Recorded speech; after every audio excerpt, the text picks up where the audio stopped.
How successful and productive are you expecting these talks to be? Well, already we're hearing that there is going to be a renewed agreement on migration between the two countries on a deal that's been in place for quite some time.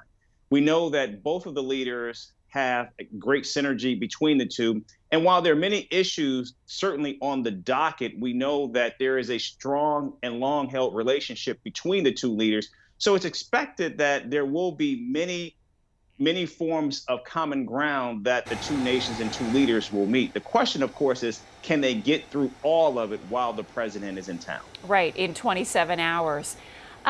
I have to ask you because obviously here in Canada, we are rolling out the red carpet for Joe Biden. This is a big deal to have the U.S. president here. This trip was delayed, it was postponed.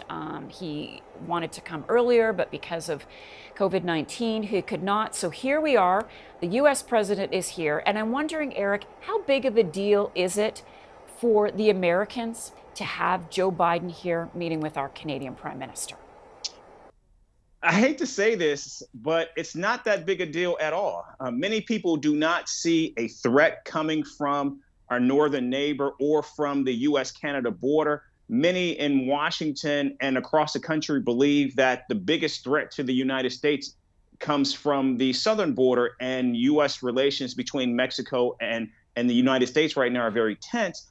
And because things have always been in pretty tight order between the United States and Canada, because there's just not much that people will engage in there. And so while this is, I think, great to showcase this 150-year relationship between the United States and Canada, and also because Canada is going to be instrumental in working with the United States to combat its migration problem, issues of U.S. China, and of course Ukraine. But again, from the United States perspective, particularly where you have Americans that are focused on Canada, it's not going to be that big a deal. Where it will certainly matter is when you look at many of those Midwestern states, places like Ohio, Michigan, of course, and because you have so much trade that goes across that border, particularly along Michigan, where you have the Ambassador Bridge, that's going to be an issue where people will certainly care about that. But in terms of the broader and wider United States,